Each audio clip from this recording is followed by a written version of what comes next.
1991 saw the release of a landmark RPG. It came from Square, and its name was Final Fantasy IV. It had a more sophisticated story than anything seen before. Its music was fantastic, its combat system was fast, fun, and easy to grasp. It remains in my eye the quintessential JRPG, the genre boiled down to its most pure elements. It would pave the way forward for the Final Fantasy series and RPGs as a whole. But that isn't the game we're here to talk about. Because elsewhere in the depths of Square's offices, the complete opposite was brewing, and a year later, a quirky little game called Romancing Saga emerged from Square's basement. Its core feature was called the Free Scenario System. Created as a direct contrast to Final Fantasy's linear story, it featured 8 separate storylines which would advance based on how you traversed the world in a non-linear manner, and how many scenarios you completed as you traversed said world in said non-linear manner. Unfortunately, the game was also rough, confusing, and difficult to play. These qualities would later be smoothed over quite a lot in Romancing Saga 3, which was the closest game in the series to a traditional RPG. But neither of those games are the game we're here to talk about either. The reason for that is because in between these games is a sequel that's much more novel and even more confusing. That game is Romancing Saga 2.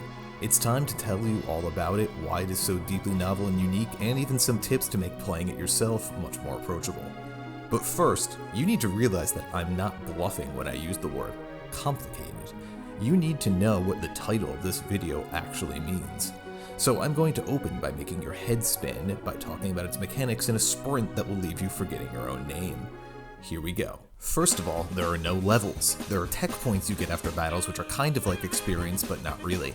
You instead mostly improve based on the actions you actually do during the fight. Once you increase your character's personal skill level in something a few times, you get a global skill level increase, which doesn't increase the abilities of your current party, but of recruitable characters in future generations, sort of. I say sort of because each class also has its own intrinsic abilities too, and your Emperor will maintain the same stats generation to generation, but also seems to have their weak points boosted up based on whatever class they are. Don't worry about generations for now or whatever I just said means, let's worry about stats. They're all straightforward until they aren't. Your character's speed is affected by the weight of the armor they're wearing. How much does each piece weigh? How specifically does it affect your speed? Good luck knowing. There's a scale in the remastered version and only the remastered version. That sort of helps, I guess, if you find this helpful. Oh, also, shields don't work if you're using a two-handed weapon that turn. You can equip multiple weapons at the same time, so that doesn't refer to what weapon is equipped, but whatever weapon you choose to actually use in that particular turn. Also, some battle formations leave you in an undefended state, meaning the shield will never trigger, ever, as long as you're using that formation. Not that any in-game information actually tells you this. A few formations also ignore the speed stat entirely, so there's that too, and that stat might be useless and you don't even know. Whatever formations are, I'll get to later. Stop getting distracted and remember your shield trivia, there's a quiz at the end. In the meantime, remember that even though a shield raises your defense stat when equipped per the menu, that defense stat is actually fake because it only refers to your defense stat when the shield is randomly triggered in battle, not your regular defense stat when you don't see the shield animation appear, despite the fact that when you don't have a shield equipped, that stat actually is your real regular defense. Also, don't equip gauntlets on bow users, it lowers their accuracy. No, it doesn't tell you this. Also, your regular defense isn't really your regular defense because there are actually 6 different types of defense, because 5 just isn't enough, and the actual displayed stat only covers one type, which is slash damage, just because. As far as magic defense, that's not included in the previous 6 types of defense. And that one is not even covered with numbers at all, but with pictures, specifically this attribute picture. If you have satisfactory defense against that element, whatever satisfactory means, you get a picture. Isn't that better than just telling you what your magic defense is? Speaking of magic, in addition to an actual magic stat, each character has a logic stat, which is invisible, at least until the remaster, and only the remaster, implemented a device similar to the scale to measure it. The higher their logic, the worse their magic. Except dark magic, which is the reverse, but you'll only get dark magic if you let the volcano destroy the village and it starts all the way back at global level 1, so it's a grind to get it up even if you actually don't like that village and choose to obtain it at all. Dark magic is needy. By the way, did I mention these necklaces all have different magic defense stats and wildly different magic defense stats at that, but you can't tell? Good luck figuring that out. Good luck figuring all of this out because the game literally does not tell you a single thing that I just said above. Whew. Okay, let's slow down and start from the top. The very top. The game takes place in a world where monsters were largely vanquished long ago by 7 heroes. They would be mentioned and forgotten throughout history as times became turbulent or peaceful. And then, suddenly, they returned. But this time, as villains. You play as the Emperor of an empire who expands their territory and, over several generations, ultimately has to defeat all 7 heroes for the safety of the world. A twist here is that unlike most other games with generation systems, the number of generations that you go through is highly variable and the characters in them are not set. We'll get back to that. Back to the top again. At the beginning of the game, you choose a name and gender for a character. Don't worry too much about him because you won't see this character again for another 20 hours.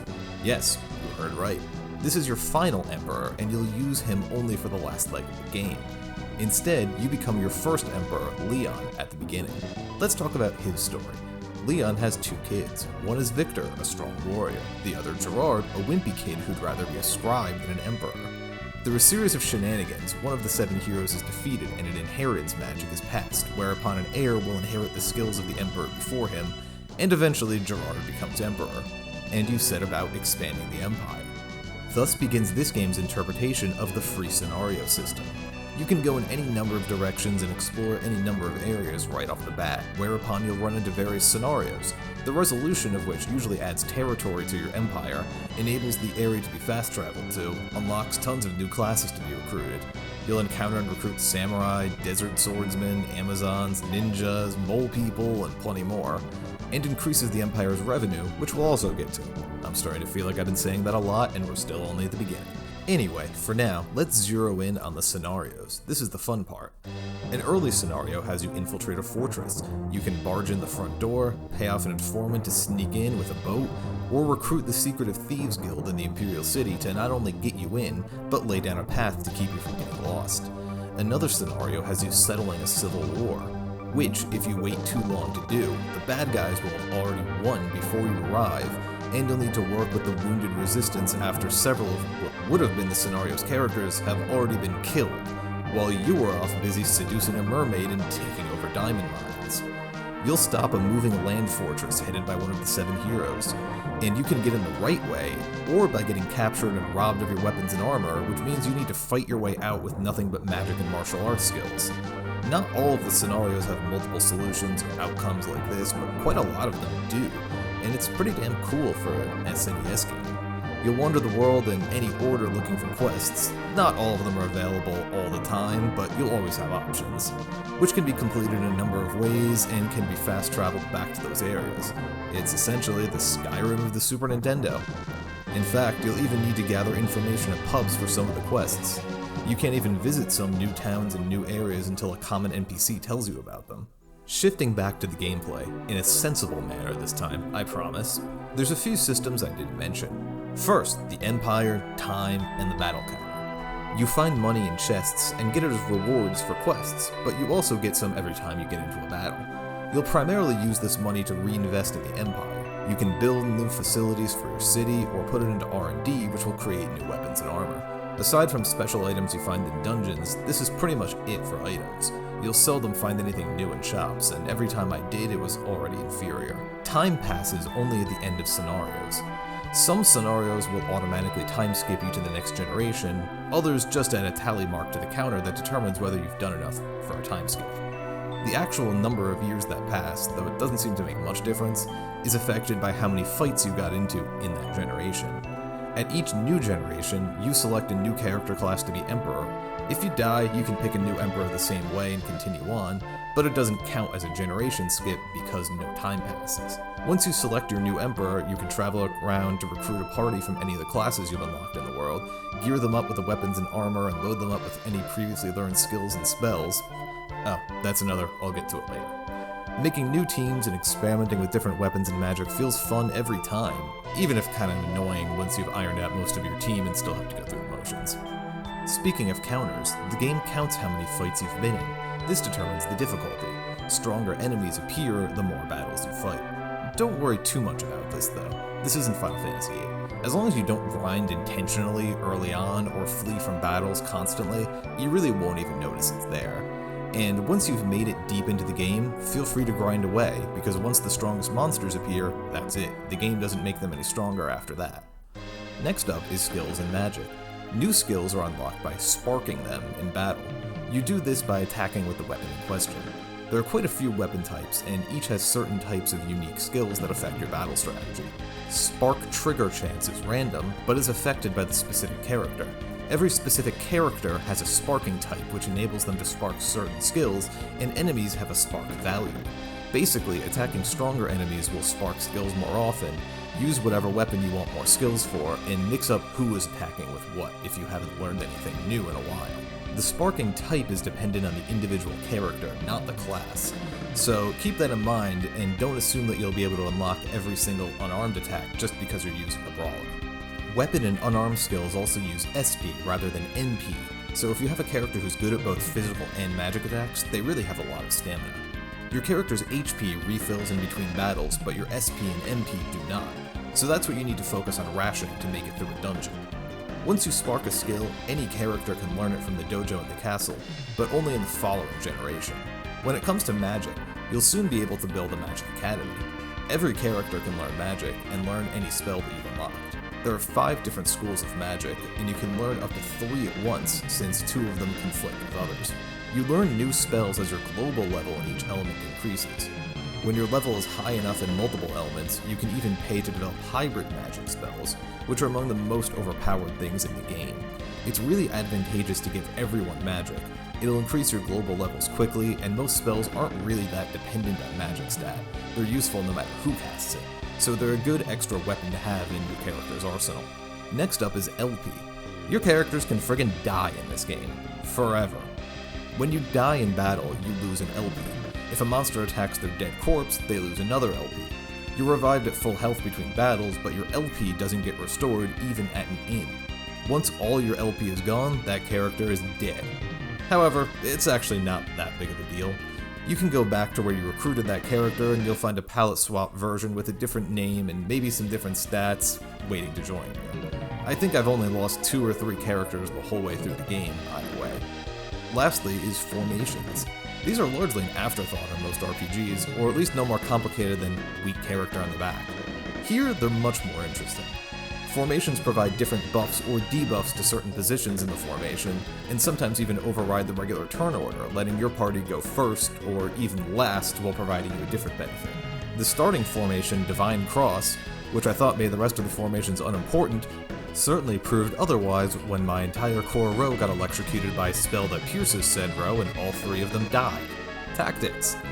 Also, if an enemy sneaks up on you or if you're dashing, you'll automatically break formation when you run into the enemy. So if you dash everywhere you go, you'll need to risk slowing down near an enemy or else you'll be ambushed. You learn these formations by getting a new ember of a certain class and then talking to the formation guy in the castle, whereupon you'll learn it. It's usually classes that are recruited outside of the city that have formations. If you'd like to cheat, you can look up which classes unlock formations and then just die until the right class is selectable as Emperor and collect all of them in pretty short order. Whew! And believe it or not, that completes your crash course in the basic mechanics of Romancing Saga 2. Though it took a lot to really figure out all of the above, it was really rewarding in the end. When I got to my final Emperor, I had a treasure trove of overpowered hybrid spells and top-level magic, advanced classes to pick from, unique weapons and armor and skills up the wazoo, and it was fun as hell putting together the best of the best for the final challenge. This can be a very difficult game, so I'll leave you with some parting advice to make it through if you feel inspired to tackle it yourself. Number 1, raise your magic as much as possible early on. Learn fire from the mages in the castle of Gerard. Unlock the Magic Academy as soon as you can. Advanced magic is the strongest tool you'll have. You want to use one spell of each element in every fight as often as you can, even if it's gratuitous.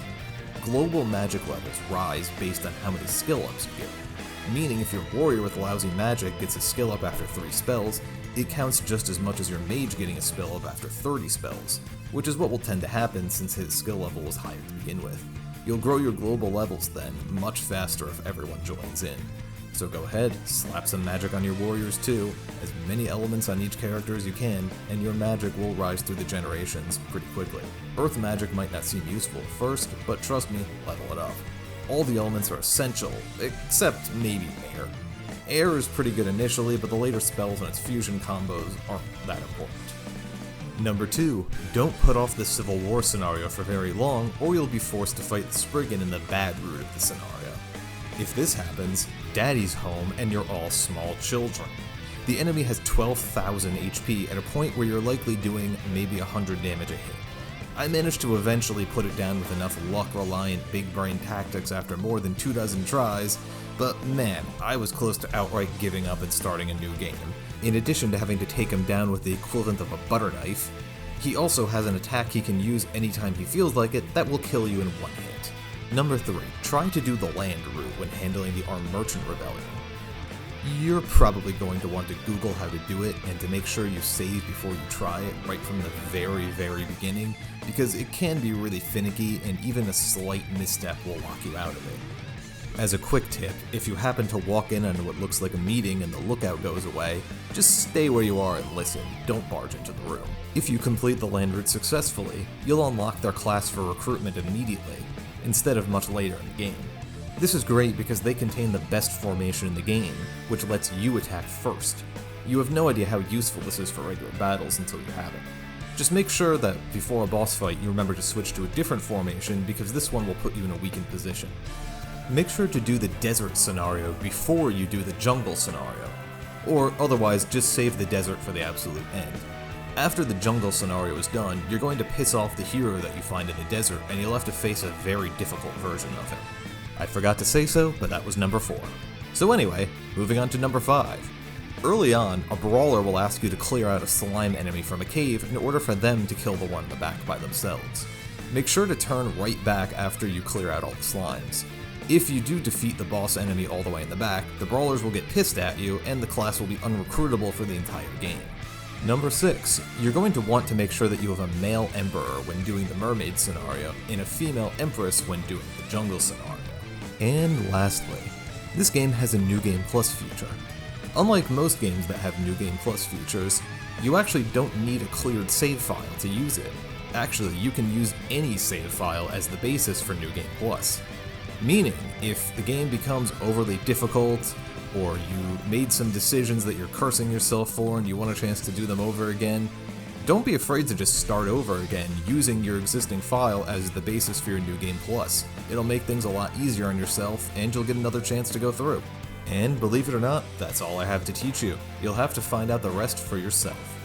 The SaGa series still continues to this day, but it's never reached the heights of experimentation, complexity, and uniqueness as it did with Romancing Saga 2. As one last parting fun fact, I'm going to share with you that this game is actually what made me start a YouTube channel in the first place. I was chatting with a fellow nerd at a party and I mentioned I was playing this and then I just couldn't shut up. It was so bizarre, it was so satisfying to share it, and I decided I wanted to share things with the world. Hopefully you've enjoyed this dive into an incredibly complicated Super Nintendo game and are maybe even inspired to dig into it yourself. All I know is that when Romancing Saga 2 is on the screen, it's springtime for gaming.